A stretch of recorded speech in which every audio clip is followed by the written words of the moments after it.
آپ دیکھ رہے ہیں وائس آف مکران۔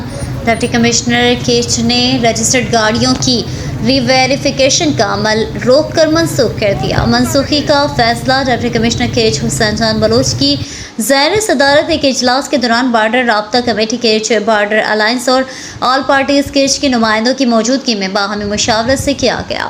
اس موقع پر چیئرمین ضلع کونسل کیچ میر ہوتمان بلوچ، آل پارٹیز کیچ کے ڈپٹی کنوینر میران حیات، ممبر خلیل تکرانی، بارڈر رابطہ کمیٹی کیچ کے صدر داد جان سبزل اور دیگر ممبران موجود تھے۔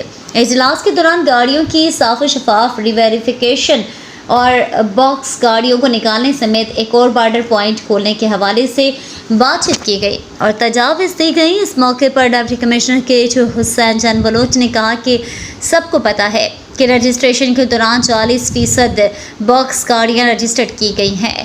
ان کو نکالنے کے لیے ہم سب کو مل بیٹھ کر کام کرنے کی ضرورت ہے۔ یہ کام صرف ڈپٹی کمشنر کا نہیں، گاڑیوں کی ری ویریفیکیشن، نئے گاڑیوں کی رجسٹریشن اور بارڈر کو ایک میکانزم کے تحت چلانے کے حوالے سے باہمی مشاورت کے بعد ڈپٹی کمشنر کیچ نے گاڑیوں کی ری ویریفیکیشن کا عمل جو جاری تھا منسوخ کر دیا اور اس سلسلے میں 16 اکتوبر کو ایک اور اجلاس منعقد کرنے کا اعلان کیا گیا، جس میں ضلعی انتظامیہ، بارڈر اسٹیک ہولڈرز، ضلع کونسل کیچ کا نمائندہ اور آل پارٹیز کیچ کے نمائندے شامل ہوں گے۔